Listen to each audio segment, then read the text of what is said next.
So hi everyone. Today I have with me Mr. Arman Sood. He is co-founder and co-founder of Sleepy Owl Coffee. It's a brand that introduced cold brew coffee into India. So thanks Arman for coming on the show. I'll give a brief background about Arman. So Arman did his schooling from Kolkata and then he moved to pursue his law from OP Jindal University. I think post law completing law, he worked for an edtech company, completely different space he worked in for around 9 months, and then he started Sleepy Owl Coffee with two of his friends, Ajay and Ashwiji. So thanks, Arman, for coming on the show. Thank you for having me, Siddhant. So Arman, tell us about what Sleepy Owl Coffee is and how did you come up with this name? How did you come up with that you wanted to start this particular particular coffee brand? Okay. So, Siddhant, Sleepy Owl is a mission-driven coffee company with a singular focus to make India a coffee drinking nation, right? Everyone knows of India as a tea drinking nation. We want to get Indians to consume more and more coffee. And for us to do that, we decided that our motto would be simple: to make coffee drinking very convenient, right? To remove anything that is fluff, to remove anything that is complicated, to remove any barriers that people have towards coffee consumption and bring it to people in a simple manner. So with this mission, we set out in 2016, and our first category that we tapped into was cold brew coffee. At that point in time, India, there was no other brand doing cold brew coffee in India, and we identified that that is a white space in the coffee market, which fits our ethos and our motto of convenience, right? Correct. 2016 to 2021, in the last 5 years, we've introduced products in the cold brew category, hot brew category, ready to drink category, and primarily our focus has been to champion the D2C cause, right? Where even in 2016, before D2C became a buzzword, we were selling directly to consumers on our website. And till today, our website is one of our leading channels for sales, right? Right. And of course, with e-commerce growing, Amazon, Big Basket, Swiggy, all of these channels are, I would say, direct-to-consumer channels where we can interact with the customer. No doubt, we have an omni-channel presence. We are available in retail stores, and we have a distribution network that we're building. But that is something that takes years, if not decades, to master and build. But yeah, it's been a fun journey, and we believe we are making immense impact in the lives of people as well as in the industry, and continuously innovating and doing things that would surprise people. So that's what's at. Great, great. Thanks for introducing. So Arman, so India has been seeing growth of a lot of D2C brands. So D2C brands are direct to consumer. So for viewers, I'll explain what D2C brands are. So it's a direct to consumer brands where you avoid all the intermediaries like distributors, wholesalers, retailers, and directly interact and sell to the consumers, mainly directly to your website. If a company is selling directly through Amazon, that's not considered to be a completely a D2C brand. It's when you're able to gain customers to your own, move your customers to your own website, and they can buy it from there.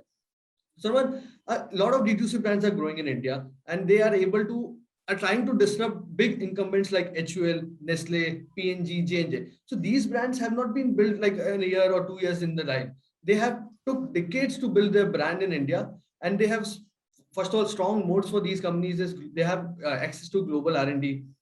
They have deep pockets for marketing, and they have wide distribution channels. I think distribution channels was considered to be the most important mode for them, because if you can't enter into these wholesalers retailers category, your brand cannot go, and these retailers or wholesalers will not take a new brand because it's very risky. You may provide higher margins to them. If the turnovers are not high, they won't take you, and for that you have to build a brand.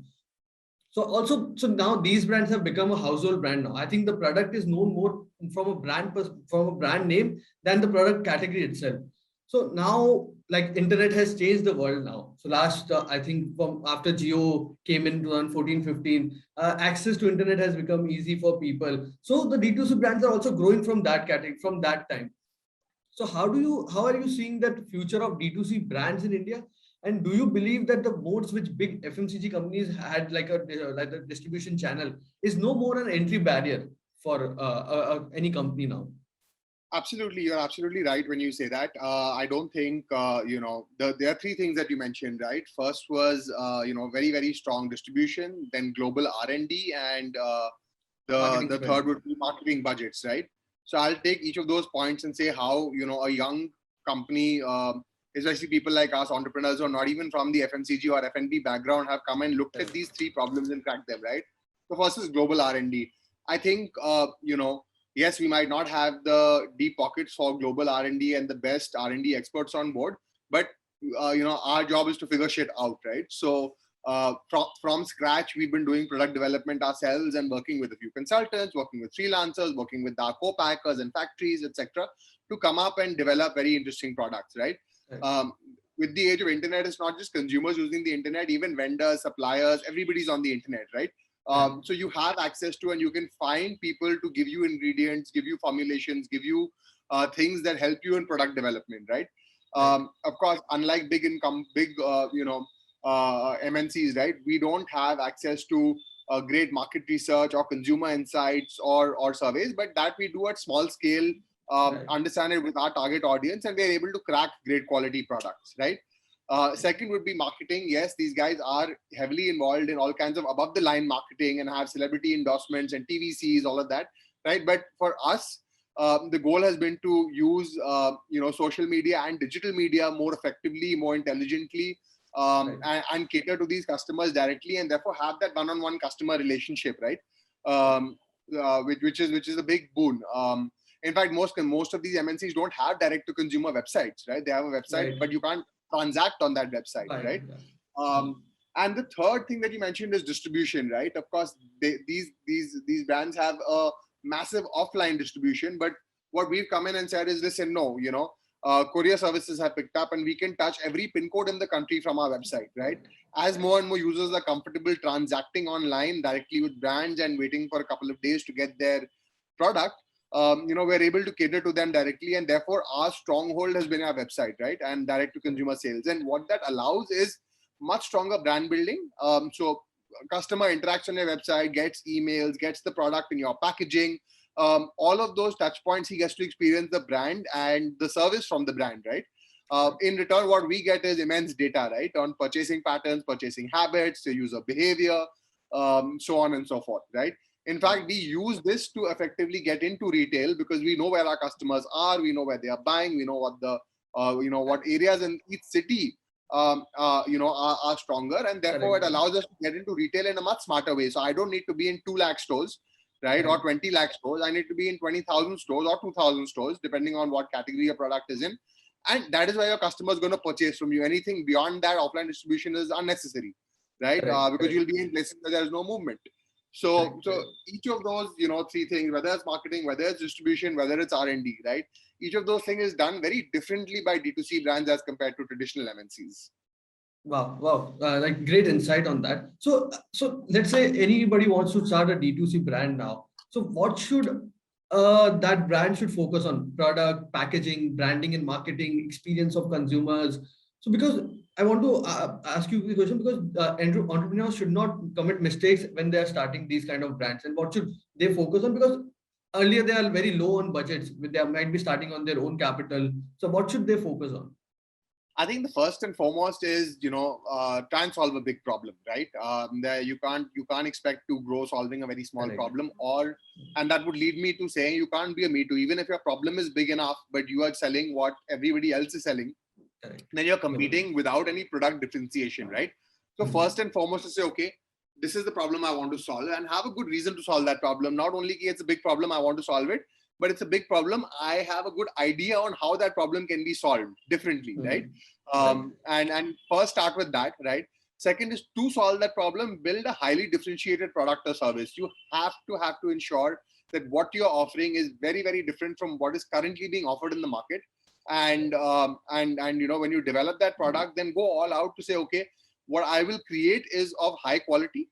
It's something that is, it's something that is unique, something that has very, very good benefits and features that that is not currently being offered in the market. Because with that is when you can say, okay, now I want to launch and I want to market this product to consumers, right? Initially, you will not know who your consumer is. That is something that takes a little bit of time to figure out who is the right consumer. You might have an idea that, okay, like when we started Sleepy Owl, we said, okay, we're 25-year-olds. So anyone between 21 to 35, young working professional who is also using, let's say, Uber, Airbnb, Netflix, etc., has traveled the world is going to be our consumer. right? And that till today is our target consumer, but our product range, cuts across spectrums, and cuts across a lot of different cohorts of audiences, right? So I think this is the starting point. And from there, of course, along the journey, there are a lot of other things that come up. So Arman, when you started Sleepy Owl, you might have tested this product with your friends, family. Then you might have come with that let's solve this on a bigger scale. Yes, correct. That's correct. Okay. So, but again, let me tell you, it wasn't, we went, a lot with our gut, right? And less with, any sort of market reports or youth surveys. Correct. We just knew that this is something that we felt in our hearts, in our stomachs. Yeah, ye chalega. This is something that will sell. That was with that conviction we started out. Now, it's not like when we launched our first product, we had 100, 200 people try it and give us feedback, right? We said, listen, does it taste good? At least does it taste good to us? Will I drink it every day? And we said, okay, yeah, this is absolutely delicious. I will drink it every day. And, a couple of friends, couple of family members tried it and gave us validation and feedback. And we said, okay, let's do it. And let's, get feedback from customers, right? Who will tell us, okay, what's wrong, what's right? Do they like it? Do they not? Can it be better in terms of packaging, in terms of delivery? And you'll evolve, right? So I'd say you can't go to market ever with something that is 200% absolutely correct. And also, unlike MNCs, right, it's not like we take a product or launch a product and suddenly launch it in 20 lakh stores, right? That risk is very limited. So we have that ability to experiment a lot more and say, okay, ठीक है 6 महीने करेंगे नहीं चला तो रोक दो चला तो ठीक है. You're not burning that much capital with innovations that you do. Okay. So Arman, sometimes you are competing with an incumbent with a new product, with the same product which he's selling with the differentiation. Sometimes you're creating a new category itself, which is not present. So you have to go on educating consumers about it. So how do you do that? So you have to go and explain to the consumers. So, I mean, see, like I said, for us, we don't have the ability for celebrity endorsements, ATL, TVCs, right? So it goes back to having, a very, very sharp and strong focus on your social media channels, on your website, right? On your communication touch points with customers, whether it's SMS, whether it's email, whether it's, sampling at retail stores that you are present in, right? Whether it's doing podcasts like this, right? Where I get to maybe talk about what makes us different, what our product is, what our category is, right? So you have to use all these channels very effectively so that when a customer comes, he understands, okay, what this is, what makes it unique, what makes it different. Of course, no doubt, when you are doing a new category, it's not something that happens in 1 year, 2 years, 3 years. It takes, 5 to 10 years to be able to educate a market at scale, right? Correct. With any industry, there are ultimately early adopters, right? So it is people who are ahead on the curve, who will come and adopt you first, and then they also help in spreading the word and convincing others to try it, right? Somebody someday was the first Airbnb user, Netflix user, Uber user, where they said, okay, I will try this, and then they convince their friends and family and other people around them and become your evangelists, right? So, of course, word of mouth from early adopters to late stage adopters is a big way it goes. But even for early adopters to go and tell other people and convince them, there has to be a strong enough conviction.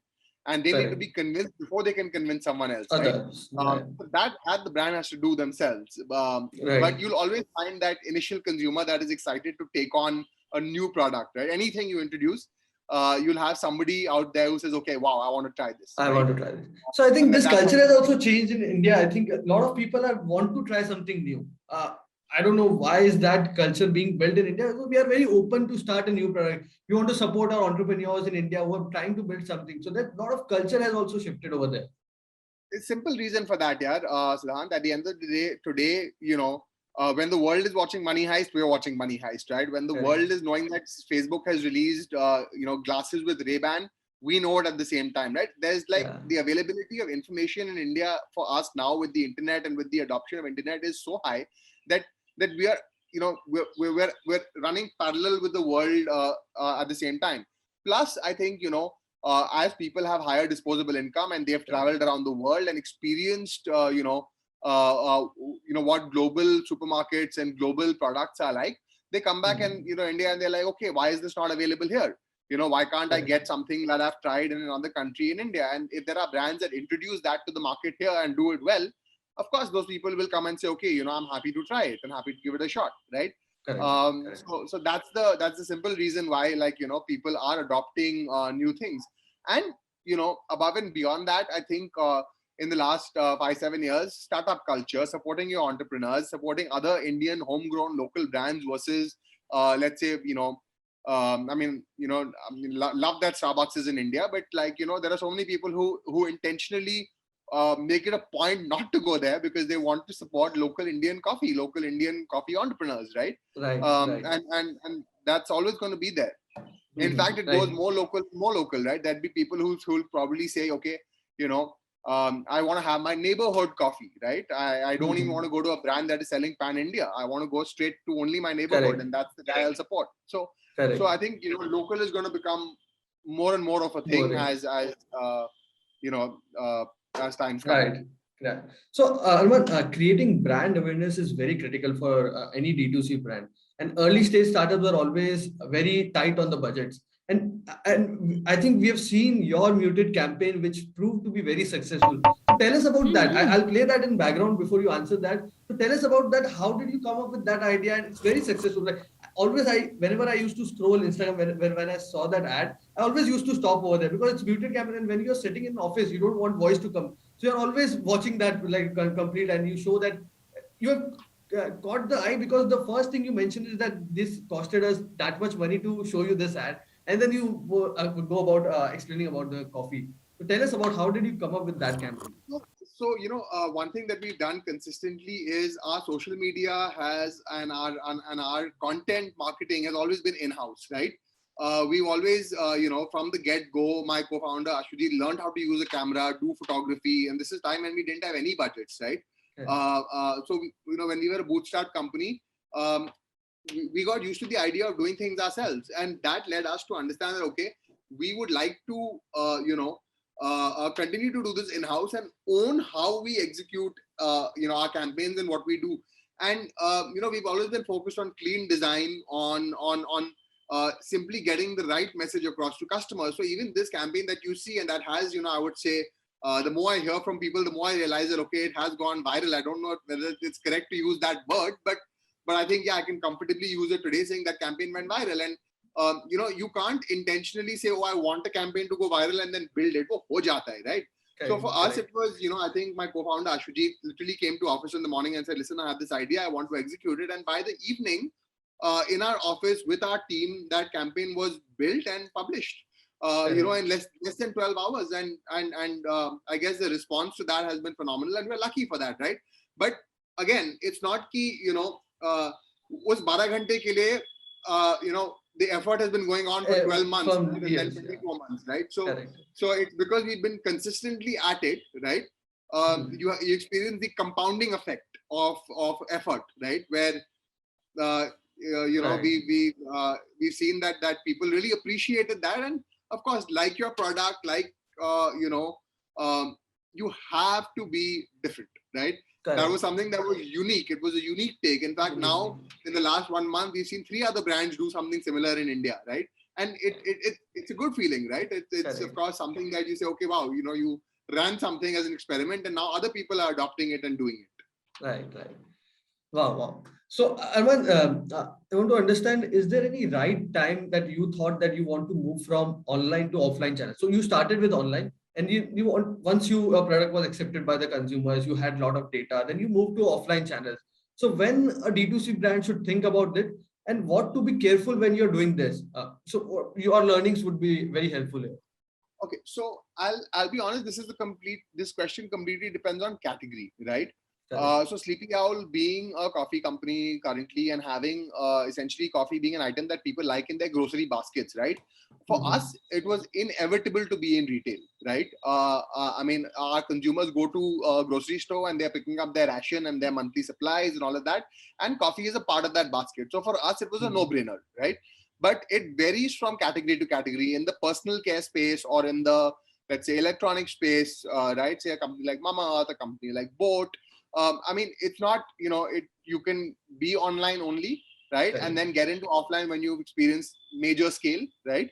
Whereas for us, from 6 months into the business, we got into the premium retail stores in the city. right? And started supplying to retail stores and became an omni-channel brand. That is because we are a grocery product, right? And we knew that, and not, again, I don't mean all grocery products or all F&B startups need to have offline, right? It completely depends on whether you feel like you have the bandwidth, whether you feel you want to do that, you want to learn that. And we wanted to. We knew that, you know, the retail space is a space that ultimately is not going anywhere, right?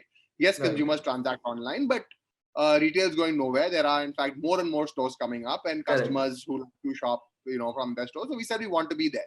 Of course, you know, to other people who try to get into offline, my only advice would be take it slow. There's no hurry. You can't be in 2,000 stores and manage that overnight, right? Start with 2, go to 10, go to 20, and experience, you know, onboarding a store, handling the sales. As founders, you have to do that yourself, right? As founders, you need to be the role of a sales officer and go on a beat to all the stores and do inventory counts and see how the stock is displayed, right? In fact, on your weekends, even go and sample at these stores so that customers can directly talk to you and you can sample your product and get feedback, right? Before you hire sales officers and sampling teams and merchandisers, do that yourself. Experience what you know, the retail operation looks like, right? Before saying, okay, I want to go to a distributor, I want to, you know, go to a wholesaler, I want to go to a super stockist, because to do that, you need to already have some amount of traction and availability in the market. Otherwise, your product will not get accepted by distributors, right? Unless you throw a lot of money at them, which is, again, not a sustainable solution for most bootstrap startups. Correct. So, Arman, did you use the data to enter into those markets? Because you had the data where the pin codes, where your consumers are. So, use that data to start with it? Absolutely. You know, see, there are 2 ways to do it, right? One is the first 10 stores that we got into were 10 stores that we used to shop in ourselves, right? So we knew that, okay, you know, these are stores in the neighborhoods where we live that RTG exists and they'll shop. So uske liye to data ki bhi zarurat nahi, uske liye common sense ki zarurat hai, right? Second is you have to have a benchmark, right? Okay, I want my product in a store that, let's say, has a Red Bull, that has a Raw Pressery, that has an Epigamia. So for us, we looked at a store and said, okay, are these other brands stocking in this store? Okay, what kind of, talk to the store owner, what kind of movements is there? And so on and so forth. And then they say, okay, yeah, this store, you know, my TG comes here because all these brands are here, right? If you walk into a general trade store that only has Nescafe, only has Coca-Cola, only has Pepsi, only has Catch tonic water, let's say, for example, I know ki mera sticky oil nahi tikne wala, right? So you don't target that store. So there has to be a very thought through approach of doing that, right? And you can't put your product in a store and forget about it, right? You have to put your product in a store and monitor it closely to know ki acha movement kaisi hai, iski movement kaise badhaun, and that is the process you have to adopt to you know, make sure you can succeed in retail. That's very important. I think you might have also visited these stores, how you would be talking to the retail owners. So it's a founder has to go over there. If you want to be successful, then you have to be on the steps and go over there. Absolutely. There's nothing that a founder should not be able to do, right? At some point in the journey of your company, you are doing everything, right? And as you grow and as your business grows, you're able to delegate and diversify and then focus on specific things. Correct. Also, Arman, Indian cafe culture is big now. I think CCD started in India. Premium brands like Starbucks also came in, and now a lot of homegrown brands are also coming in. So, are also like CPL is also thinking to enter that market, or you want to build a complete successful and FMCG brand first? So we are currently looking only at the FMCG space, you know, and focused on building not just FMCG but a direct to consumer brand as well, right? Of course, you know, our first is direct to consumer, followed by getting into you know, retail and being a brand available in these 2 locations. We are focused on the HoReCa market, where we do supply to hotels, restaurants, cafes, airlines, corporates, all of that, right? But no, we don't currently have a cafe, and we don't intend to open a cafe in the near future. I always, when I get asked this question, I always say never, right? Because you don't know. But currently, it's not in our plans or in our immediate sort of goals. But because I think that's a very different business from what we're currently running, and it's not going to be easy to do both, right? And as founders, you have to be focused, right? So to other founders who might hear this, I think focus is key. You need to know what your strong points are, right? For us, that's not a strong point currently. It requires a different team, it requires a different setup, it requires a different supply chain to handle. And that is not our strong suit today, right? It can be built, no doubt. But to build it, you need resources, you need, you know, teams, so on and so forth. So currently, not our focus. Okay, understood. So also, Arman, consumers are very like their taste keeps on changing. At the Hmm. same time, consumer awareness about environmental friendly products are also rising now. So how do you ensure a sustainability in business and also scale at that time? Okay. So you're right. Consumer preferences, consumer tastes are continuously evolving, right? Right. And we also work with our products in a way where we try and stay up to date with what's trending, what's not, and create products, uh, keeping what the market demands are, right? When consumers wanted us to do flavored coffee, it was something we didn't have in our portfolio. We responded after 12 months of research on, the right flavor to Correct. crack the product, and we got phenomenal feedback on our flavors, right? Hmm. In terms of, the second thing that you asked was? Also scale at that time. So once you Correct. create a sustainability in that product and then Yeah, scaling the it. environmental friendliness, right? So when we started, we had single-use plastic, right? Yeah. Again, when customers did say, okay, this is too much single-use plastic, we went back, to the drawing board and worked very, very hard to go from single-use plastic to plastic-free packaging, right? Correct. Again, it was not something that happened overnight. We continued to sell. I'm sure there were consumers who continued to buy, and there were those that said, listen, we will not buy because it's single-use, right? But Yeah. we didn't say कि यार कभी नहीं हो सकता, right? We said, Hmm. okay, noted, and in the background the work was going on to figure out how to make that switch, right? um, Correct.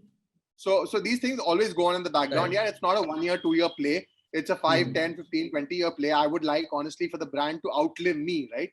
Correct. And if that's something that happens, then that's truly a measure of, success, Right.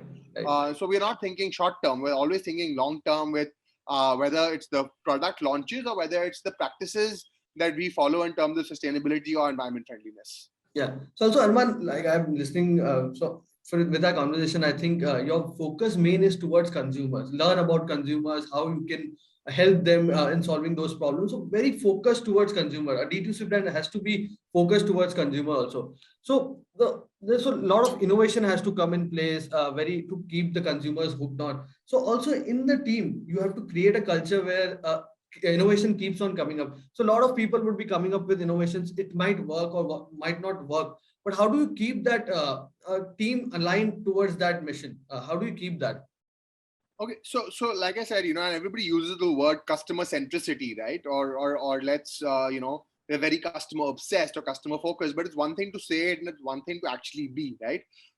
So because like I said, 2016 is when we started, till 2018 we were less than a 4-5 member team, right?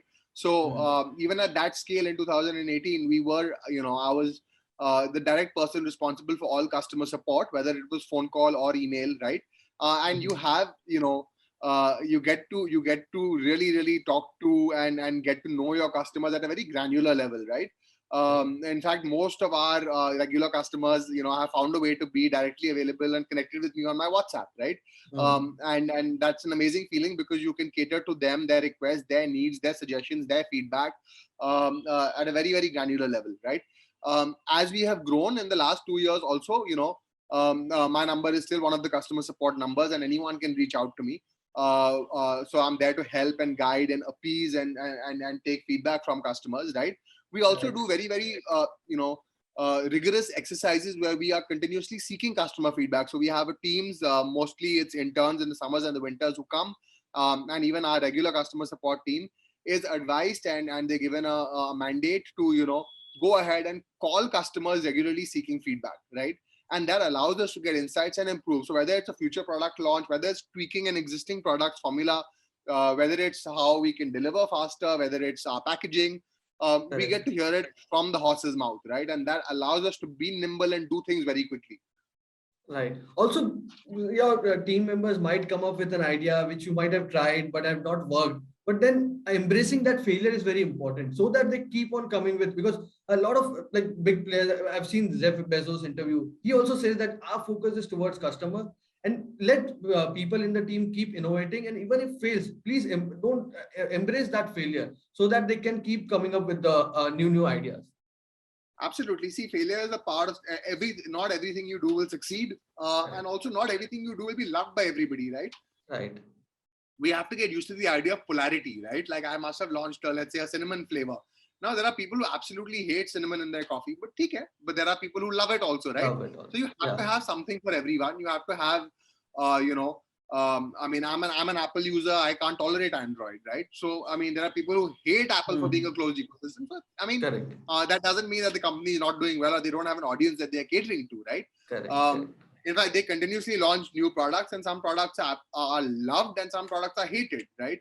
But there are people who are still you know, obsessed with the brand and what the brand stands for, right? So that's our focus as well. We know that there'll be things we do that don't succeed, but there'll be things we do that get, you know, a lot of appreciation. So it's a part and parcel of life, and we encourage the team to always come and, you know, and not just our team, but even our customers, right? Sometimes your best ideas come from your customers, but that also doesn't mean everything that a customer says has to be done, right? You have to take all feedback with a pinch of salt. Where you're like, okay, you know, noted. Let's see whether this fits into our ideas, our plans, where the business is going, because only an entrepreneur knows his business, right? The customer does not necessarily, customer has an idea on a product or a service that you can do, but they don't know how the business is run or what scale you're at or how you're doing things, right? So that has to be kept in mind. If an entrepreneur is always trying to please all customers and doing it, they are bound to fail because they lose focus. Correct. Right. Also, Arman, as you said that you also hire interns and let them also work on the innovation part. How important is that? Because I always think that startups should allow interns to be hired so that they early on they are able to learn how a business works, how it works. So how did you come up with that you want to hire interns and let them learn? I mean, it was very simple. Yeah, we couldn't afford full-time employees, and you know, interns, you know, work on a stipend model, and they're also working part-time as a part of, you know, their summer holidays or winter holidays. And we decided very early on that we'll have a very solid internship program, and it's a very rigorous internship program. Sometimes 3 or 4 people out of 100 get selected. You know, we go through it, and the founders themselves are very involved in the process. But those 4 people who get selected are, you know, put through a very strenuous 2 months of hard work, and they come out of it learning a lot. And more often than not, we've had our early employees are always people who've actually done an internship with us, and then they come back to start their first job with Sleepy Owl, right? And that's been a good experience too for us to also, you know, build a team and grow and learn, right? We're young entrepreneurs ourselves, so until you hit a certain scale, you can't hire middle and senior level management because your brand is just not ready, right? So you have to start with a younger team, smaller resources, and that's why internship programs are extremely important. Correct. Okay, that much questions I had. I think we have covered a lot of things in 30 minutes. I think it will be very useful for new entrepreneurs coming up, D2C brands coming up to watch this interview, how you have built the build particular brand and scale, you achieve the scale. So thank you so much, Arman, for coming up. Any last words you want to say to the entrepreneurs out there? No, thank you. Thank you for having me, Siddhant. It's been a pleasure speaking with you, and I hope a lot of people hear this. I hope it helps a lot of people, and you know, I'm available to everybody on LinkedIn, and you can share my email ID and my WhatsApp number along with the podcast as well. No problem. You know, it's always nice to hear from like-minded people or people who have ideas. And not just me. I think my last word of advice to any young entrepreneur is don't be afraid to reach out to anybody, right? I mean, if you want, you know, if you want to reach out to someone for advice, like, you know, LinkedIn, email, phone number, do it. You know, it has to, and then that power of that cold email or the cold call or the cold LinkedIn message, you don't know today. So don't fear. Just go out there and ask your questions and seek answers. You know, and then also don't fear starting after that. Just starting or even innovating or changing something in your existing business. Don't fear. You know, take that risk and the leap of faith, and you'll find success. Thank you. Thank you so much for that last word, Arman. Thank you so much. Thank you, Siddhant. Pleasure.